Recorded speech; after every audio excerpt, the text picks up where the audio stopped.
성폭행 논란에 휩싸인 영화배우 엄태웅 씨가 잠시 뒤인 오후 2시에 피고소인 신분으로 경찰에 출석할 예정입니다. 경찰은 엄 씨가 피해를 주장하는 여성과 실제로 성관계를 맺었는지 또 이 과정에서 강제성이 있었는지 집중적으로 조사할 예정입니다. 다양한 사건 사고 소식 박지훈 변호사와 짚어보겠습니다. 자, 박 변호사님 안녕하십니까? 안녕하십니까? 예.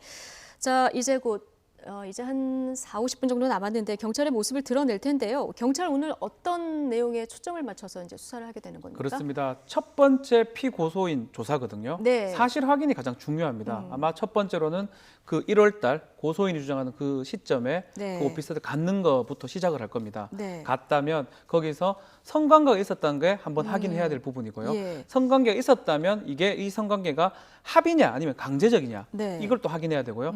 마지막으로는 아마 이게 성관계가 있었다면 비용을 지불했으면 성매매가 되기 때문에 비용을 지불했느냐. 그 부분도 확인이 되고 그렇기 때문에 아마 엄태웅 씨의 그 계좌라든지 네. 아니면 현금 그 신용카드 썼는 거 예. 그리고 통화 내역 이런 것까지 확인할 것으로 보입니다. 그러니까 성관계가 있었는지 없었는지 그리고 있었다면 강제성이 있었는지 그렇죠. 또 비용 비용을 지불이 됐는지 이 세 가지가 관건이겠군요. 핵심입니다.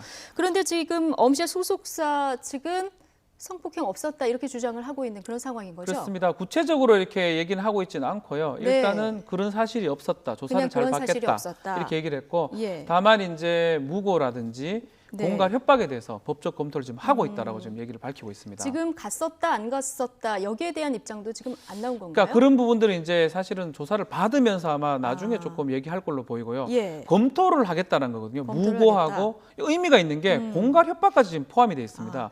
무고라는 거는 허위의 사실을 처벌받게 할 목적으로 신고했을 때 성립한 범죄고요. 예. 무고는 뭐 어떻게 보면 당연히 고려를 할 수가 있는데 공갈이라는 거는 이런 고소를 할 테니까 돈을 달라라고 했던 게 공갈인데 그런 것까지 법적 대응을 검토하겠다는 거는 뭐 그런 부분도 아마 있었는 게 아닌가 추측해 볼 근데 수 아직 있습니다. 맞고서는 하지 않은 상태로 알려지고 있는데 왜 그렇다면 빨리 그렇죠. 법적 대응을 안 하는 걸까요? 사실 확인이 아니 덜 된 것 같아요. 사실 확인이 덜 사실 됐다. 확인 조사를 하면서 예. 고소인이 어떤 주장을 하고 있고 어떻게 하고 있는 것들을 확인한 후에 이제 무고 부분하고 네. 돈을 막 요구했다면 공갈 협박까지 아마 고소를 할 것으로 보입니다. 네, 이미 고소 여성을 상대로 고소인 조사는 마치지 않았습니까? 그렇습니다. 경찰이 그렇다면 어느 정도 정황은 경찰이 파악했을 것으로 그렇습니다. 보이는데요. 이 고소인 같은 경우는 지금 구치소에 있습니다. 예. 법정 구속에 대해 구치소에 있는데 구치소에 있으면서 지금 구치소에서 고소를 한 건데 구치소에 네. 직접 가가지고 조사를 한 걸로 지금 알려져 있고요. 예. 조사를 하면서 뭐 장소라든지 시간이라든지